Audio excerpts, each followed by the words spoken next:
بسم الله الرحمن الرحيم. الحمد لله رب العالمين، والصلاة والسلام على أشرف الأنبياء والمرسلين نبينا محمد وعلى آله وصحبه أجمعين ومن اهتدى بهديه واقتفى أثره واتبع منهجه إلى يوم الدين. أما بعد. برادران اسلام،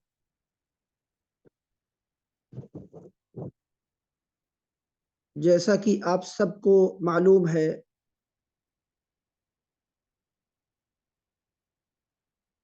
کہ مسلمانوں کے لیے اور جو شخص بھی دنیا کے اندر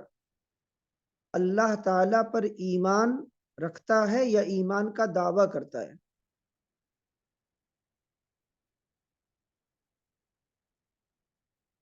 اس کے لیے ضروری ہے کہ وہ ایمان کے جتنے بھی ارکان ہیں، اور وہ 6 ہیں، ان سب پر وہ ایمان لے آئے،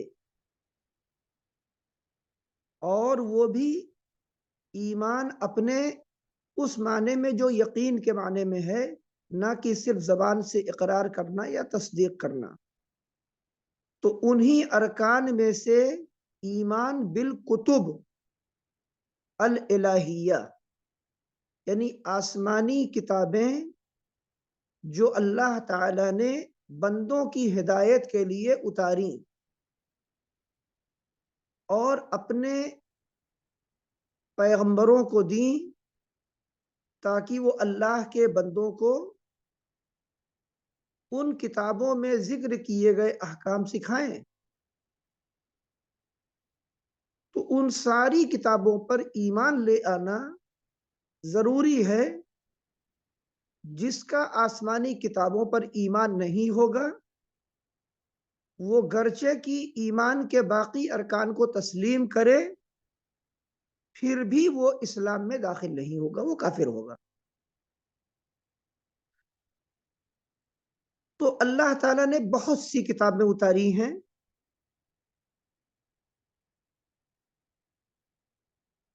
جن کتابوں کا نام قرآن مجید کے اندر لیا گیا ہے انہیں آپ لوگ جانتے ہیں۔ میں یاد دلا دیتا ہوں صرف تذکیر کے لیے کہ تورات ہے، انجیل ہے، زبور ہے، اور صحف ابراہیم اور صحف موسیٰ اور قرآن مجید۔ ان 5 کا تذکرہ نام لے کر کے صراحت سے کیا گیا ہے، لیکن اور بہت سی کتابوں کی طرف قرآن مجید میں اللہ تعالیٰ نے اشارہ کیا ہے، جیسے سورہ طٰہٰ کی جو آخری آیات ہیں ان کے اندر اللہ تعالیٰ نے اشارہ کیا ہے، اور بھی کئی مقامات ہیں۔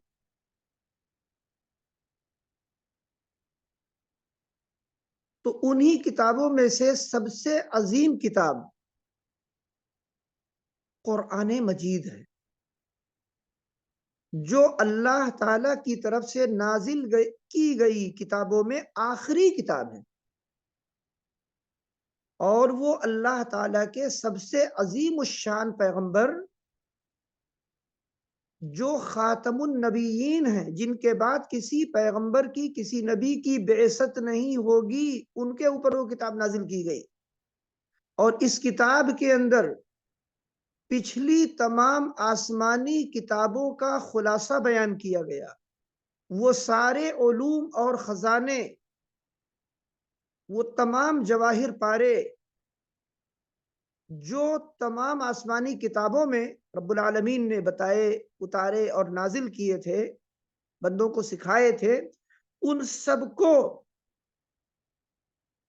قرآن مجید کے اندر اللہ تعالیٰ نے اتار کر کے امت مسلمہ کو سکھا دیا ہے، اور پھر ان کی ذمہ داری لگائی ہے، ان کی ذمہ داری انہیں اللہ تعالیٰ نے دی ہے انہیں، کہ وہ ان علوم اور معارف کو اور ان ہدایات کو جو قرآن مجید میں اللہ نے اتاری ہیں، وہ انہیں دنیا والوں تک پہنچائے، خود بھی عمل کریں، اور عمل سے پہلے اعتقاد رکھیں پختہ طور پر یقین کے ساتھ، اور پھر عمل کریں،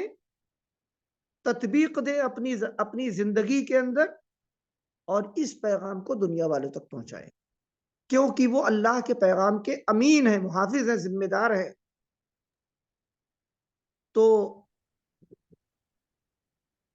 جب یہ اتنی بڑی کتاب ہے اور اس کے تعلق سے اتنی بڑی ذمہ داری ہماری امت کی ہے، تو پتہ چلا کہ اس امت پر فرض ہے کہ وہ قرآن مجید کے ہدایات اور اس کی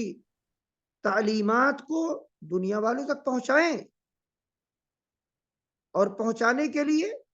سیکھنا فرض ہے۔ جب وہ قرآن مجید کو سیکھیں گے نہیں، سمجھیں گے نہیں، قرآن مجید کی زبان کو نہیں جانیں گے، وہ عربی نہیں سیکھیں گے، اور قرآن مجید عربی میں ہے،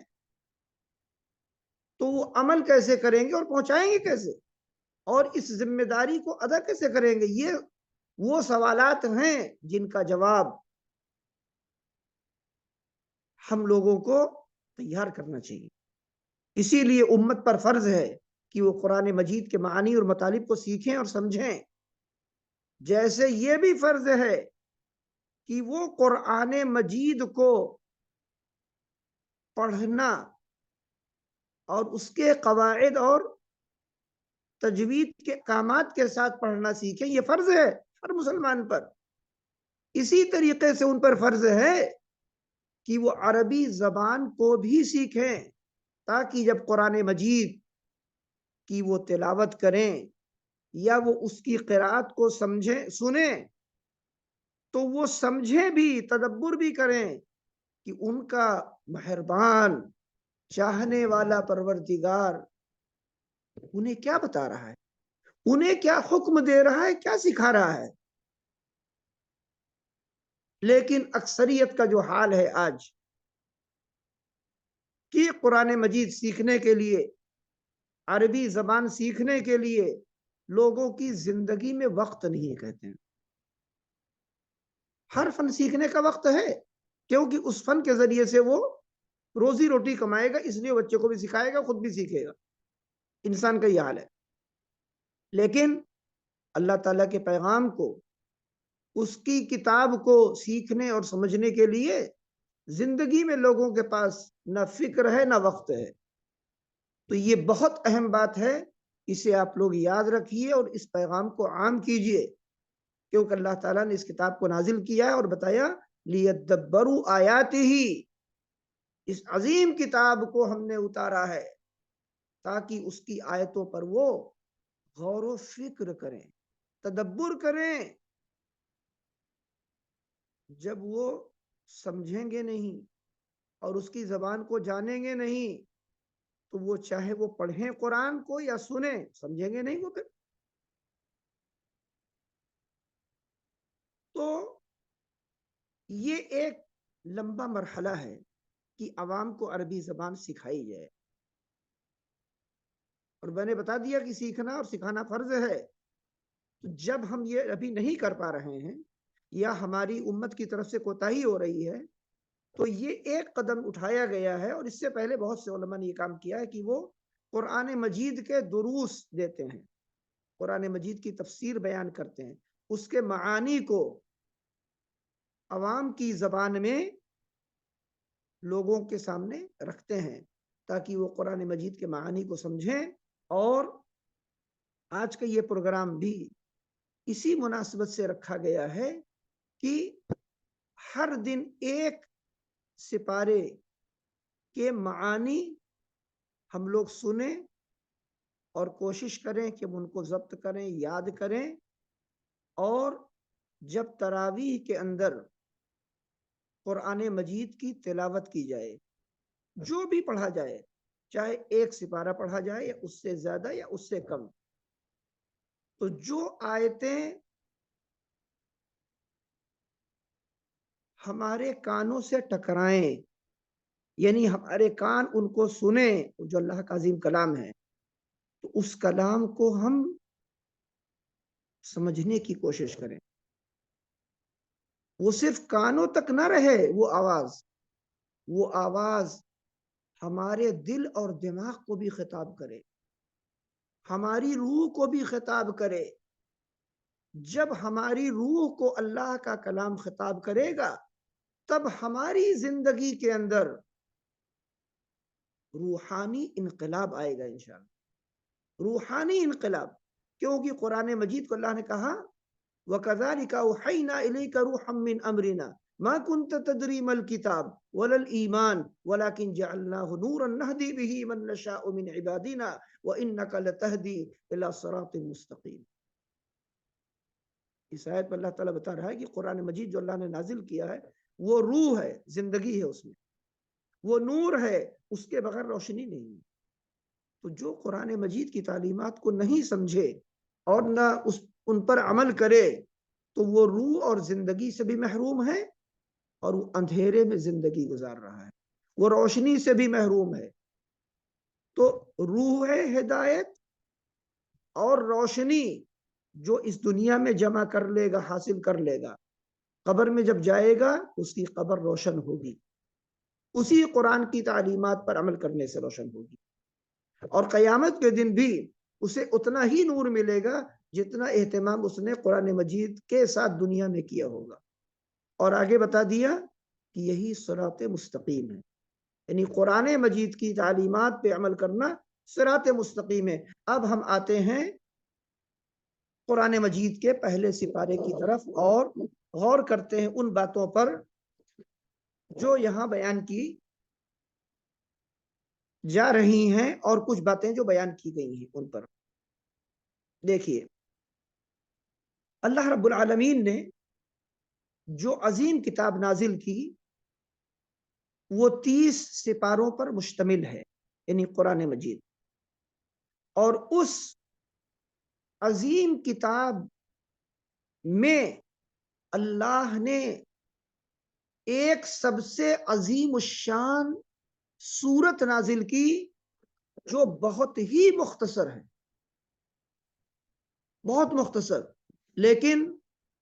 اس میں پورے قرآن مجید کے معانی اور ہدایات کا خلاصہ بتا دیا گیا. اور یہ قرآن مجید کا مقدمہ ہے، اسی لیے اس کو فاتحۃ الکتاب کہا گیا اور اسی لیے اس کو ام القرآن اور ام الکتاب کہا گیا. بلکہ اللہ تعالیٰ نے اسے 7 مثانی اور قرآن عظیم کہا. وَلَقَدْ آتَيْنَاكَ سَبْعًا مِّنَ الْمَثَانِي وَالْقُرْآنَ الْعَظِيمِ. اور یقیناً ہم نے آپ کو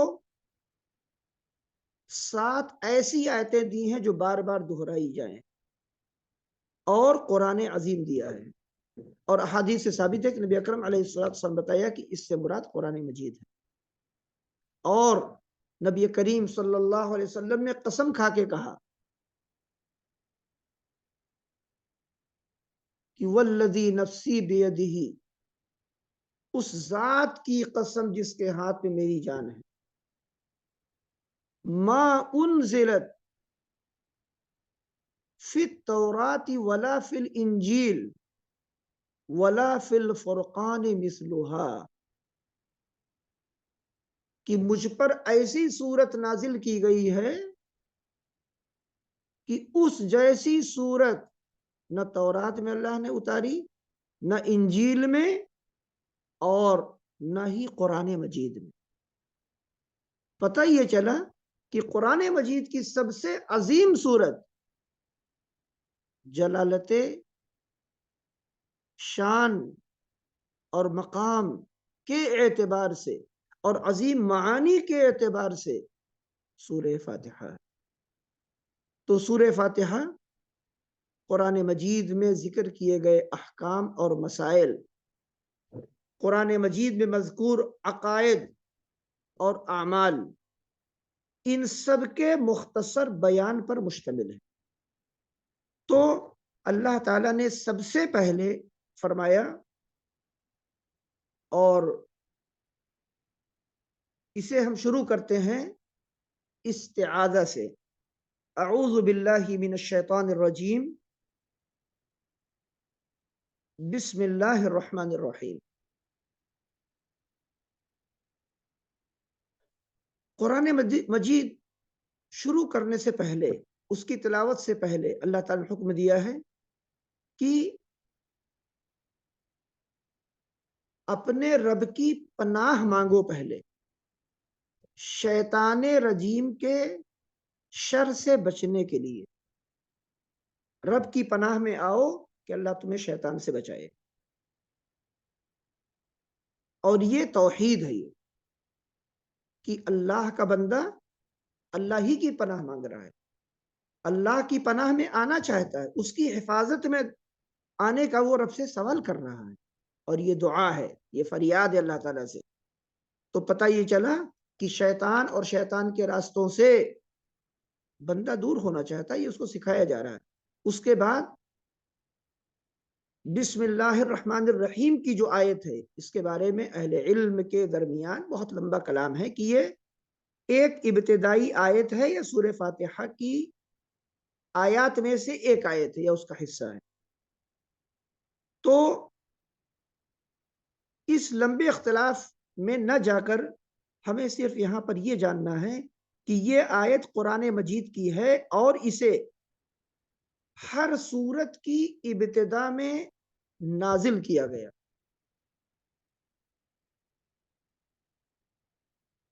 اور مفسرین نے اور علوم قرآن کے ماہر علماء نے یہ بات لکھی ہے کہ اس کو ہر سورت کی ابتدا میں اللہ تعالیٰ نے اس لیے رکھا ہے تاکہ وہاں سے یہ بات واضح ہو جائے کہ ایک سورت اب ختم ہوئی اور اگلی اب شروع ہونی ہے. پچھلی والی سورت اب ختم ہو چکی ہے اور یہاں سے ایک نئی سورت شروع ہو رہی ہے. اسی لیے اس کا معنی بھی یہی ہے کہ میں اس اللہ کے نام سے شروعات کرتا ہوں جو کہ رحمان الرحیم ہے، بڑا مہربان، بہت زیادہ رحم کرنے والا پروردگار ہے. اس کی مدد لے کر کے میں اس قرآن مجید کی تلاوت کی ابتدا کر رہا ہوں. یہ معنی ہے اس کا. اس کے بعد فرمایا کہ الحمدللہ رب العالمین. اللہ رب العالمین نے اپنی تعریف کی اور بتایا کہ اس دنیا کے اندر مخلوقات کا جو مقصد وجود ہے وہ یہی ہے کہ وہ اللہ کی نعمتوں کو دیکھیں، اس کی نشانیوں کو دیکھیں، اس کی آیات پر وہ ایمان لے آئیں، ان پر غور کریں. وہ نشانیاں جو آسمان و زمین کے درمیان نظر آتی ہیں، یہ ستارے، یہ سورج، یہ چاند، یہ خوبصورت آسمان اور یہ زمین جس کے اوپر ہم لوگ رہتے ہیں، اور بھی جتنے کواکب ہیں اور جتنے علوم اللہ تعالیٰ نے ان میں رکھے ہیں، انسان ان پہ غور کرے اور غور کرنے کے بعد وہ جانے کہ وہی رب العالمین ہے، اللہ تعالیٰ ہی نے ان کو پیدا کیا ہے، وہی ان کا خالق و مالک ہے، وہی ان کا رازق اور مدبر ہے، تو وہی اللہ ہے. یعنی وہی عبادت کا اکیلا مستحق ہے اور اسی کی ہمیں تعریف کرنی ہے، حمد و ثنا اسی کی کرنی ہے اور عبادت بھی اسی کی کرنی ہے. اسی لیے پھر اس کی تعریف میں آگے بتایا، اس کی صفات میں ذکر کیا کہ الرحمن الرحیم، وہ رحمان الرحیم پروردگار ہے. اور پھر اس کی صفت بتائی کہ وہ مالک یوم الدین، مالک یوم الدین یعنی یوم جزا، قیامت کے دن کا مالک ہے. پتہ یہ چلا کہ اس صورت کے اندر اللہ تعالیٰ نے توحید کی تینوں اقسام بیان کر دی، قیامت کا بھی ذکر کر دیا، اور اس کے بعد اچھے لوگوں کا راستہ اور برے لوگوں کا راستہ، ان کی نشاندہی کر دی اور بتا دیا کہ میرے بندو، اگر تم میری رضا چاہتے ہو تو تم اس راستے کی ہدایت کو قبول کر لو اور اس راستے پر چلنے پر راضی ہو جاؤ جس پر میرے محبوب بندے جو انبیاء اور اولیاء تھے،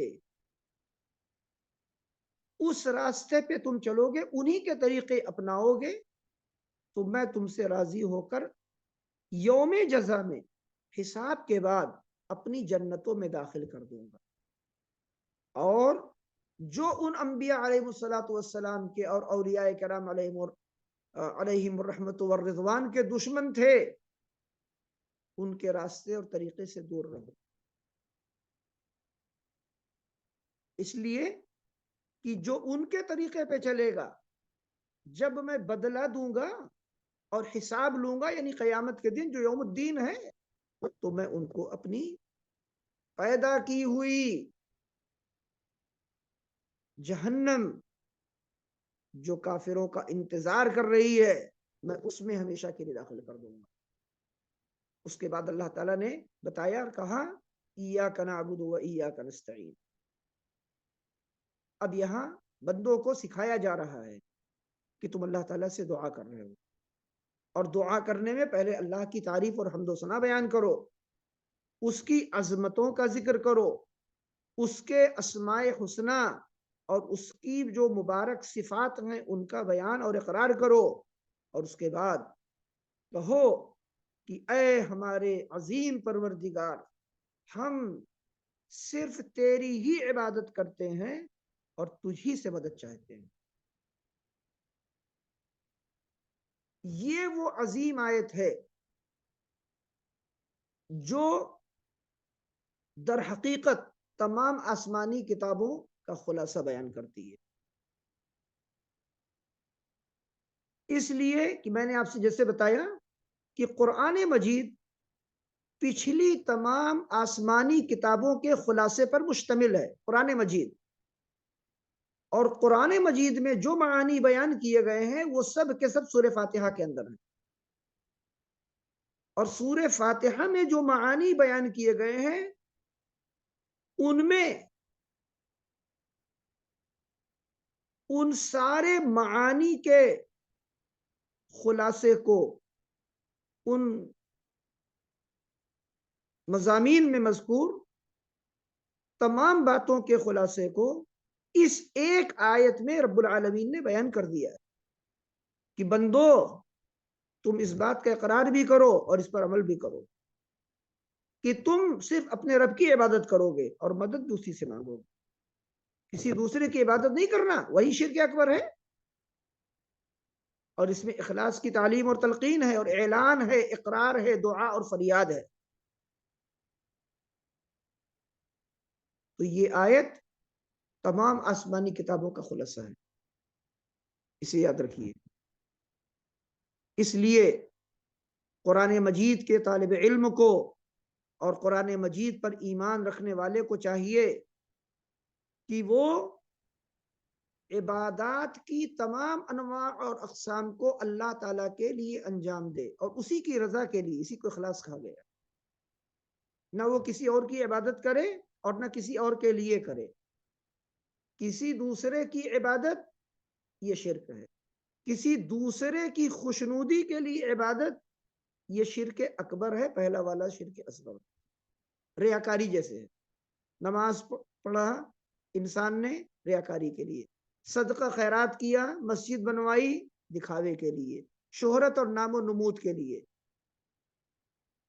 اور آج کل جو ہے سیلفیاں لے کر کے تقسیم کرنے کے لیے، اور واٹس ایپ پر اور اس کے بعد فیس بک پر یہاں وہاں چھاپنے کے لیے کہ فلاں صاحب جو ہے وہ بہت بڑا ادارہ جو ہے قائم کر رہے ہیں اور اس کا افتتاح انہوں نے کیا ہے، اور خود ہی سیلفی اور فوٹو اور ساری تفصیلات وہاں پر لے کر کے خود ہی گروپ بنا کر کے خود ہی اس کو نشر کرنا۔ یہ سب کیا ہے؟ یہ ایاک نعبد و ایاک نستعین کے خلاف ہے۔ یہ سب کبھی وہ شرک اکبر ہوتا ہے اور کبھی شرک اصغر، اور وہ سب ہو رہا ہے مارکیٹ کے اندر۔ اور ایک بات کہوں آپ کو، ایک بتا رہا ہوں، یہ جو قرآن مجید کی سب سے عظیم آیت ہے،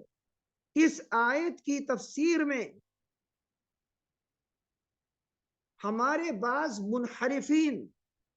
جو اپنے آپ کو اور ان کے جتنے ماننے والے ہیں اور ان کے جتنے مریدین ہیں وہ ان کو مفسر اعظم کہتے ہیں، شیخ الاسلام کہتے ہیں، اردو زبان کے شیخ الاسلام۔ انہوں نے قرآن مجید کی تفسیر لکھی اور اسی آیت کی تفسیر میں بیان کر دیا کہ اگر کوئی بندہ اللہ تعالیٰ کی عبادت کرتا ہے اور ظاہری طور پر کسی ولی سے استعانت کرتا ہے، مدد مانگ لیتا ہے، تو وہ شرک نہیں ہے۔ غیر اللہ سے مدد مانگ رہا ہے ولی سے، وہاں اس بات کی تعین نہیں ہے کہ وہ ولی زندہ ہے یا مردہ، یہ عام عبارت وہاں موجود ہے۔ تفسیر لکھی، اور ایک بہت بڑے علامہ صاحب تھے، بہت بڑے بدعتی اور توحید و سنت کی دعوت کے بڑے مخالف، انہوں نے اس کا کتاب کا تزکیہ کیا، تعارف کرایا، اور وہ کتاب، افسوس کی بات یہ ہے کہ مجمع ملک فہد سے، سعودی عرب سے، مدینہ طیبہ سے چھاپی گئی اور اس کو پوری دنیا کے اندر تقسیم کیا گیا۔ اردو میں وہ کتاب موجود ہے اور مسجدوں کے اندر بھی بھری ہوئی ہے۔ یہ ہوتا ہے، دیکھیے ایسے شرک پھیلایا جاتا ہے۔ اسی لیے تردید کرنا، بیان کرنا ضروری ہے، تاکہ جب آپ لوگوں کے ہاتھوں میں وہ تفسیر پہنچے تو آپ کو پتا ہو کہ یہاں پہ شرک کی دعوت دی جا رہی ہے، اور یہ قرآن کے منشور کے خلاف، تمام آسمانی کتابوں کے خلاف ہے۔ جس مقصد کے اللہ نے یہ آیت نازل کی اسی کو ختم کر دیا۔ اللہ تعالیٰ کہہ رہا ہے کہ اے بندو تم کہو کہ اے ہمارے پروردگار، ہم تو صرف تیری ہی عبادت کرتے ہیں اور تجھی سے مدد چاہتے ہیں۔ تجھی سے ایاک کا کہا گیا ہے، تجھی کا مطلب ہے حصر ہے، تیرے علاوہ کسی سے نہیں چاہتے مدد، نہ تیرے علاوہ کسی کی عبادت کرتے ہیں اور نہ تیرے علاوہ کسی سے مدد چاہتے ہیں۔ اور یہاں فرمایا جا رہا ہے کہ غیر اللہ سے مدد جو ہے اگر مانگ لیں گے تو وہ مدد جو ہے استعانت کرنا ظاہری طور پر ہے، حقیقت میں وہ مدد تو اللہ سے مانگی جا رہی ہے۔ یہی شرک کے دروازے ہیں جن کو قرآن کے نام پر بھی پھیلایا گیا ہے۔ آئیے آگے چلتے ہیں۔ اللہ تعالیٰ نے کہا اہدنا الصراط المستقیم، کہ اے میرے بندو تم یہ دعا مانگا کرو، اور اسی لیے نماز میں، ہر نماز میں اور ہر نماز کی ہر رکعت میں سورہ فاتحہ کے پڑھنے کو شریعت نے فرض کیا، ضروری کیا، رکن بنایا ہے۔ تو کہا دعا مانگو کہ اے ہمارے پروردگار تو ہمیں صراط مستقیم کی ہدایت دے، اور وہ صراط مستقیم کون سا ہے؟ صراط مستقیم وہ ہے ان لوگوں کا راستہ جن پر تو نے انعام کیا، اور ان کے علاوہ جو ان کے دشمن ہیں، جن پہ تیرا غضب نازل ہوا اور جو گمراہ ہوئے، یعنی یہود و نصارہ، ان کے راستے اور طریقے پہ چلنے سے تو ہمیں بچا۔ یہاں یہ دعا سکھائی گئی، اور جب صراط مستقیم کی دعا مانگی گئی اور بندے سے کہا گیا کہ تم یہ دعا مانگ رہے ہو، تو اب رب العالمین نے بتایا اے میرے بندو تمہاری دعا میں نے قبول کر لی، اور وہ صراط مستقیم میں تم کو بتا رہا ہوں کہاں ہے۔ تو کہا وہ صراط مستقیم کہاں ہے؟ فوراً ہی وہ صراط مستقیم بتا دیا گیا سورہ بقرہ کی ابتدائی جو آیات ہیں ان میں، اور اس صراط مستقیم کے ساتھ لوگوں کا تعلق کس طرح قائم ہوتا ہے اور کون کس طرح کا رخ اختیار کرتا ہے، اس کو بھی بیان کر دیا گیا۔ صراط مستقیم بتایا گیا کہ وہ الف لام میم ذالک الکتاب لا ریب فیہ، تم جس سیدھے راستے کی دعا مانگ رہے ہو وہ کیا ہے؟ وہ ذالک الکتاب ہے، وہ عظیم الشان کتاب ہے جو ابھی ہم اتار رہے ہیں، جو تمہیں بتا رہے ہیں، سکھا رہے ہیں، تم پر تلاوت کی جا رہی ہے، اور ہمارا پیغمبر تم کو وہ آیتیں ہماری سنا رہا ہے۔ اس کتاب کے احکامات کی تم پیروی کرو، اور اس کتاب میں کوئی شک نہیں ہے، یقین رکھو کہ یہ کتاب اللہ تعالیٰ کی ہے۔ اور اس کے بعد بتا دیا کہ یہ کتاب ہدایت ہے، لیکن اس کی ہدایت سے فائدہ اٹھائیں گے اور اس کی ہدایت کو قبول کریں گے وہ لوگ جو کہ متقی ہیں۔ اور اس قرآن مجید کے ساتھ لوگوں کا تعامل تین طریقے پہ ہوگا۔ کچھ وہ لوگ ہوں گے جو اس کی تعلیمات کو قبول کریں گے، وہی متقی ہوں گے، اور وہی غیب پر ایمان رکھیں گے، وہ نمازوں کی پابندی کریں گے اور اللہ کے دیے ہوئے رزق میں سے وہ خرچ کریں گے، اور اللہ نے ان کے ایمان کی پھر تفصیلات بیان کی کہ پچھلے انبیاء کی کتابوں پر بھی وہ ایمان رکھتے ہیں، اور نبی کریم صلی اللہ علیہ وسلم پر جو کتاب اور شریعت اتاری گئی ہے، یعنی کتاب و سنت کی شکل میں، صرف قرآن نہیں، کتاب و سنت کی شکل میں، وہ ان سب پر ایمان رکھتے ہیں اور آخرت پہ یقین رکھتے ہیں، اور یہی لوگ کامیاب ہیں، یہ بتایا۔ اس کے بعد صراط مستقیم کے ساتھ دوسرا ایک رابطہ ہوتا ہے ان لوگوں کا بھی جو بظاہر ایمان کا کلمہ پڑھتے ہیں،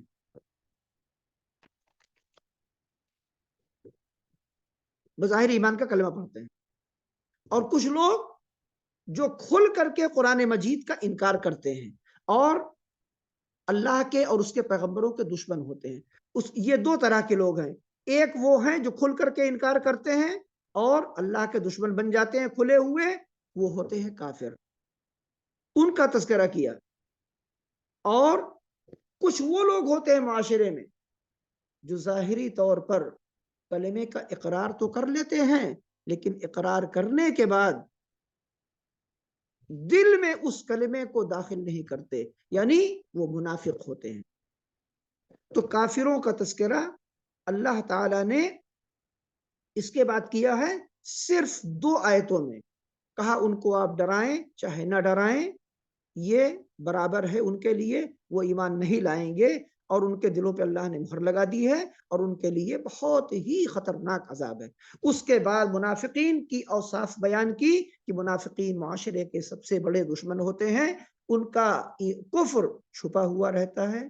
اور بہت کم لوگ جان پاتے ہیں، تو لہٰذا اے مسلمانوں تم ان کے دھوکے سے بچنے کی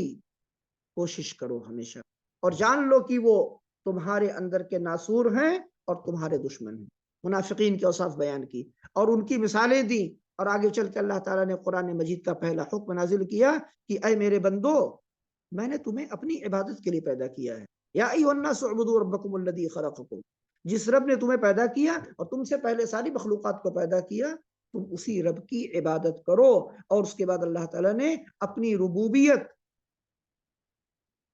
کا ذکر کیا کہ اس نے زمین و آسمان پیدا کیے اور تمہارے لیے کھانے پینے کی اشیاء پیدا کی، طرح طرح کے پھل پیدا کیے تاکہ تم شرک نہ کرو اور توحید پر گامزن رہو۔ اور اس کے بعد نبی کریم صلی اللہ علیہ وسلم کی نبوت اور آپ کے قرآن کے معجزے کا ذکر کیا کہ میرے نبی کی سب سے عظیم دلیل معجزہ قرآن ہے، اور کہا اگر تم لوگ یہ کہتے ہو کہ اللہ کا کلام نہیں ہے، یہ ایک انسان یعنی محمد صلی اللہ علیہ وسلم نے اسے گڑھ لیا ہے، تو تم بھی اسی طرح سے کتابیں کیا کرنے، کتاب نہیں لا سکتے 10 سورتیں لا لو۔ سورہ بقرہ میں کہا ایک سورت لے کے آ جاؤ بس، اور اگر نہیں لا سکتے تو جان لو کہ تم لوگ جھوٹ بول رہے ہو،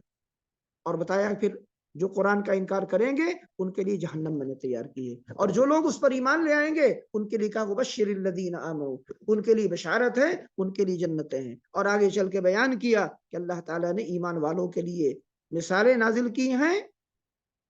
کچھ لوگ ان میں قبول کرتے ہیں اور ان پر ایمان لے آتے ہیں اور ان کی آخرت کامیاب ہوتی ہے، اور کچھ لوگوں کا طریقہ اللہ تعالیٰ کی مثالوں کا مذاق اڑانا ہوتا ہے اور وہ اپنی آخرت کو برباد کر لیتے ہیں۔ آگے چل کے اللہ تعالیٰ نے اپنی الوہیت کی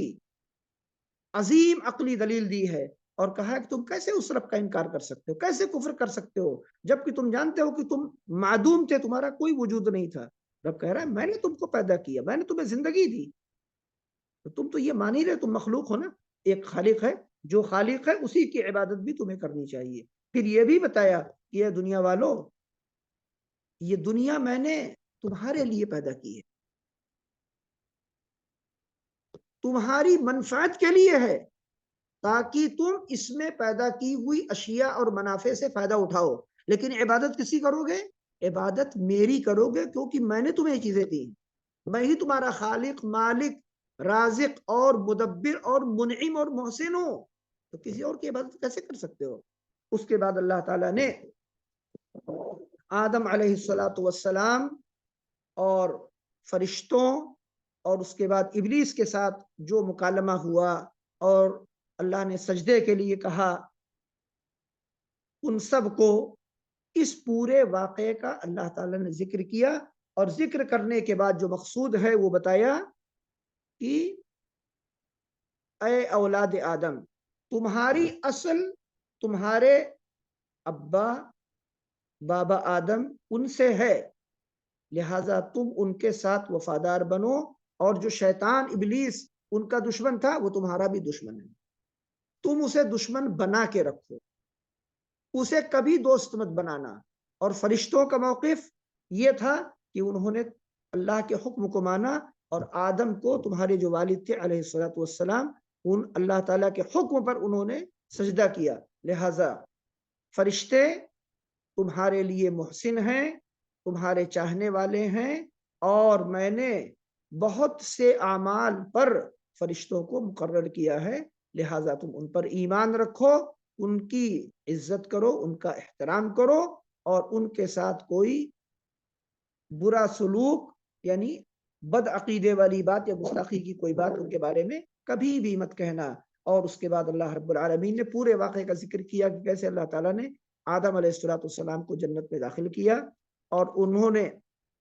جب ابلیس کے وسوسے کو قبول کیا اور قبول کرنے کے بعد کھا لیا اس درخت سے جس سے اللہ نے ان کو منع کیا تھا، تو رب نے وہاں سے نکال دیا، اور اس کے بعد کہا میں نے نکال تو تمہیں دیا ہے آدم، لیکن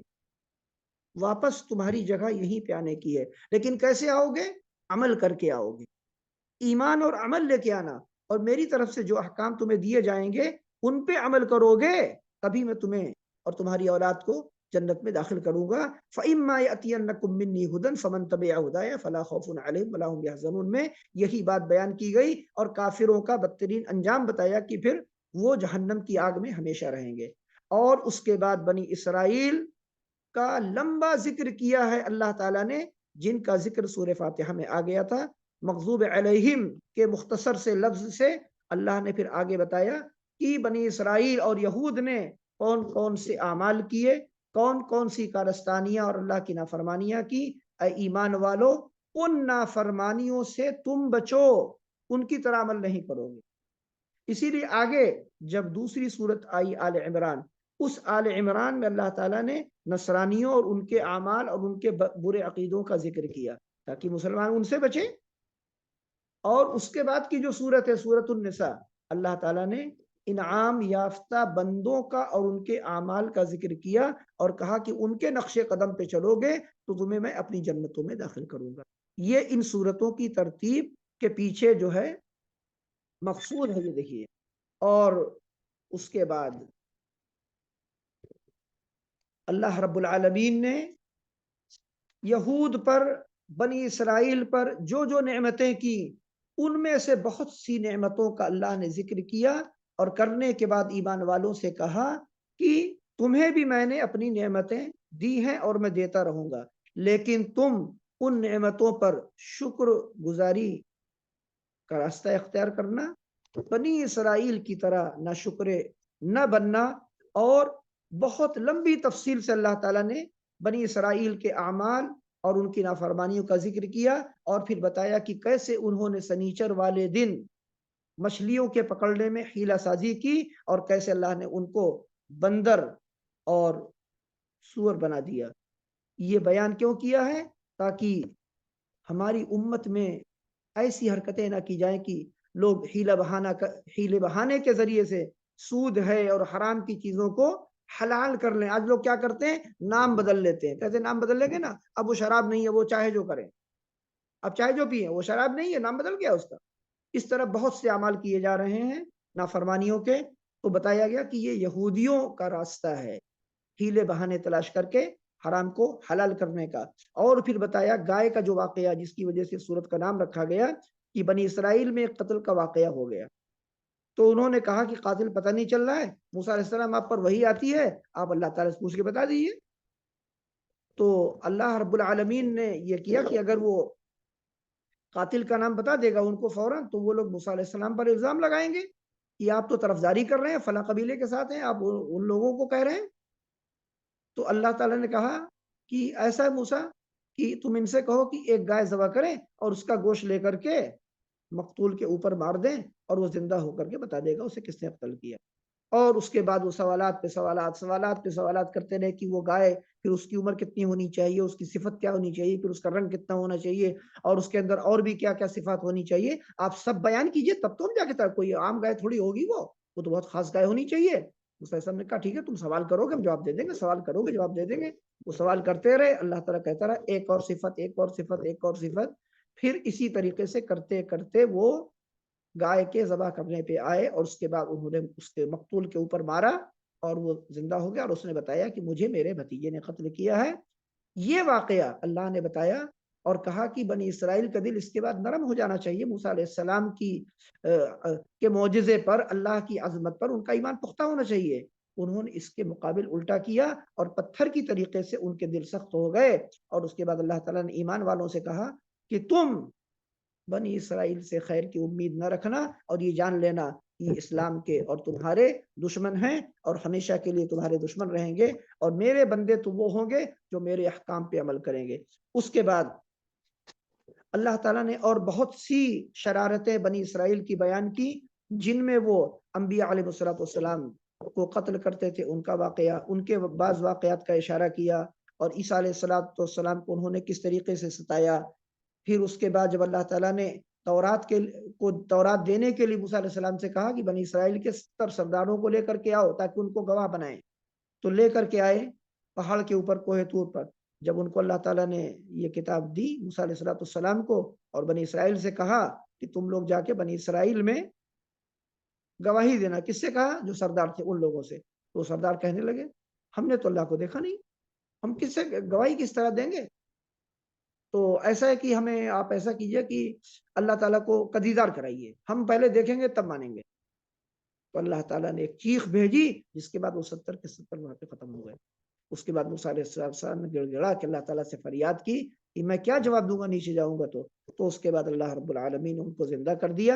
موسیٰ علیہ السلام کی دعا اور فریاد پر، اور وہ لوگ پھر وہاں نیچے اترے۔ ان کی پوری شرارتوں کا اس طریقے سے بیان کیا گیا ہے، اور فرشتوں کا کس طریقے سے وہ مذاق اڑایا کرتے تھے اس کا اللہ نے بیان کیا، اور جادو کی پیروی کرتے تھے، جادوگری کرتے تھے یہودی، ان سب کا تذکرہ کیا گیا، اور ایمان والوں سے کہا گیا کہ تم بنی اسرائیل اور یہودیوں کے نقشے پر مت چلو۔ اور اس کے بعد کہا یہ لوگ تو صرف اسی زعم میں مبتلا ہیں کہ یہ لوگ تو جنت والے ہیں، جنت اللہ نے ان کے لیے پیدا کی ہے اور جنت میں صرف یہی جائیں گے۔ اور نصرانی کہتے تھے کہ ہم جنت میں جائیں گے، تو اللہ رب العالمین نے بتا دیا جنت نہ یہود کے لیے ہے نہ نصرانیوں کے لیے ہے، جنت ان لوگوں کے لیے ہے جو ایمان لائیں اور نیک اعمال کریں، اللہ کے احکام کی پیروی کریں، ان کے لیے میں نے جنت بنائی اور تیار کی ہے۔ اور اس کے بعد اللہ رب العالمین نے ذکر کیا ابراہیم علیہ السلام کا، جن کی پیروی کا دعویٰ بنی اسرائیل کو تھا کہ ہم ان کی اولاد ہیں، اور مکے کے اور عرب کے بنی اسماعیل کو تھا کہ ہم ملت ابراہیم پہ ہیں۔ تو اللہ رب العالمین نے بتایا کہ نہ تمہارے ساتھ ہمارا رشتہ ہے، یعنی بنی اسرائیل کے ساتھ، اور نہ بنی اسماعیل کے ساتھ، میرے یہاں پہچان ہے ایمان اور نیک عمل کی، وہ جو کرے گا وہ میرے یہاں کامیاب ہوگا۔ اور ابراہیم علیہ السلام کے واقعے کا ذکر کیا کہ پھر کیسے اللہ نے ان کو چنا امامت کے لیے، اور کیسے انہوں نے کعبۃ اللہ کی بنیاد رکھی، اور بلکہ بنیاد کو انہوں نے اوپر اٹھایا، یہ یرفع ابراہیم القواعد من البیت، بنیاد کو پہلے سے تھی اور اس کو انہوں نے اٹھایا، اور اسماعیل علیہ السلام ان کے ساتھ تھے، اور اللہ رب العالمین نے ان کی دعا قبول کی، اور انہوں نے دعا کی تھی کہ پروردگار تو یہاں سے میری نسل میں سے امت مسلمہ کو پیدا کر، اور ان کے درمیان ایک عظیم الشان رسول کو بھیج جو تیری آیتوں کی ان پر تلاوت کرے اور کتاب و سنت کی تعلیم ان کو سکھائے۔ اور اس کے بعد پھر بتایا کہ اے بنی اسماعیل اور اے بنی اسرائیل اور بنی اسحاق، تم جو نسبتیں کر کے کامیابی سمجھ رہے ہو نا، یہ کامیابی نہیں ہے،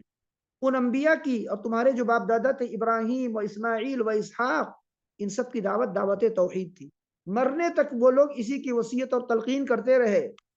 اور تم کہاں اس پہ عمل کر رہے ہو؟ تم تو شرک کرنے لگے ہو۔ تو لہٰذا اگر تم توحید کے راستے پر، ابراہیم علیہ السلام کے راستے پہ آنا چاہتے ہو، تو ہمارے بھیجے ہوئے سچے اور عظیم الشان رسول محمد صلی اللہ علیہ وسلم کی پیروی کر لو، ان کا کلمہ پڑھ لو، وہ تم کو صراط مستقیم کی رہنمائی کریں گے، اور ابراہیم علیہ السلام کے راستے کے بارے میں تمہاری توجیہ کریں گے، تمہیں بتائیں گے۔ اور اس کے بعد اللہ رب العالمین نے اس سورت کے اخیر کے اندر میں بتایا کہ دیکھو جو لوگ بھی ایمان کا دنیا میں دعویٰ کریں، وہ کسی بھی امت اور قوم، رنگ، نسل سے ہو، ان کے ایمان کا کوئی اعتبار نہیں ہوگا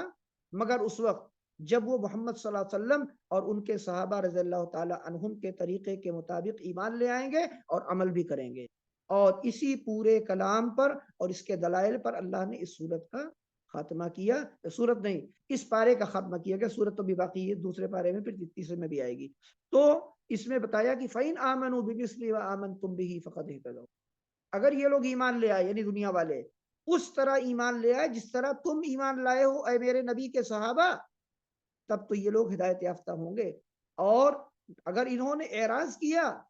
تو آپ جان لیجئے کہ ان لوگوں نے شقاق اور نفاق اور اختلاف اور گمراہی کا راستہ اپنا لیا ہے، اور اللہ رب العالمین آپ کے لیے کافی ہے، وہ ان کے شر سے آپ کو بچا لے گا۔ یہاں اعلان کیا گیا ہے کہ دنیا والوں، اپنی مرضی سے ہدایت پہ عمل کرنے سے ہدایت نہیں ملتی ہے، بلکہ جو راستہ بتایا جاتا ہے، جو شریعت بتا رہی ہے، جو ہمارے عظیم الشان پیغمبر اور ہمارے محبوب رسول بتا رہے ہیں، اور اس پر ہمارے نبی کے صحابہ چل رہے ہیں، ہدایت کا وہ راستہ ہے۔ اور اس سے پتہ چلا کہ نبی اکرم علیہ الصلوۃ والسلام کے جو صحابہ رضی اللہ تعالیٰ عنہم ہیں، ان کی تعدیل اللہ رب العالمین نے کی ہے۔ تو جو ان پر طعن کرے وہ اللہ کا دشمن، وہ گمراہ ہے، اور اس کا ٹھکانہ، اس کا انجام بد سے بدترین ہوگا، اس دنیا میں بھی اور آخرت میں بھی۔ اور اس کے بعد بتا دیا اخیر میں کہ اے دنیا والو، یہ ابراہیم و اسماعیل اور اسحاق اور یعقوب اور ان کی اولاد کا نام لینے سے کامیابی نہیں ہوگی، اس سے جنت نہیں ملے گی، نہ میں راضی ہوں گا۔ ہاں، تم میری شریعت اور میری تعلیمات پر عمل کر کے آؤ گے، صبغت اللہ کو اختیار کرو گے، تب تم کامیاب ہوگے۔ اور اس کے بعد وہ امتیں گزر گئیں جو تم سے پہلے گئیں، اور جب آ رہی ہیں وہ آ رہی ہیں، ان کا حساب میں الگ لوں گا اور تمہارا حساب الگ لوں گا۔ تم اپنے حساب کی تیاری کرو اور ان کا حساب میرے پاس ہے۔ یہاں اللہ تعالیٰ نے جو کچھ بتایا اس پہلے پارے کے اندر، اس کا وہاں تک بات پوری ہو گئی، اور اس کے بعد انشاءاللہ اگلا درس دوسرے پارے سے شروع کرتے ہیں۔ اللہ رب العالمین ہم سب کو ان باتوں کو سمجھنے اور ان پر عمل کرنے کی توفیق دے۔ ہمیں اللہ تعالیٰ ہدایت اور توفیق دے کہ ہم ابراہیم علیہ الصلوۃ والسلام کے نقش قدم پہ چلیں، تاکہ اللہ تعالیٰ ہمیں دنیا میں امامت اور خلافت عطا فرمائے، اور اپنے دین کا مبلغ اور خیر خواہ اور داعی اور عمل کرنے والا بنائے، اور اسی طریقے سے نبی کریم صلی اللہ علیہ وسلم اور صحابہ کرام رضی اللہ تعالیٰ عنہم کے نقش پر چلنے کی اللہ توفیق دے، اور ہمارے اعمال میں اللہ تعالیٰ اخلاص عطا فرمائے اور انہیں قبول فرمائے۔ وآخر دعوانا ان الحمد للہ رب العالمین، وصلی اللہ وسلم علی نبینا محمد وعلی آلہ وصحبہ اجمعین۔ سبحانک اللہم وبحمدک، اشہد ان لا الہ الا انت، استغفرک واتوب الیک، وصلی اللہ وسلم۔ اور اس کے بعد جو ہے، اب بتاؤں کہ میرا وقت بالکل ختم ہو چکا ہے، ظہر بالکل ہونے والی ہے، اور اس لیے کہہ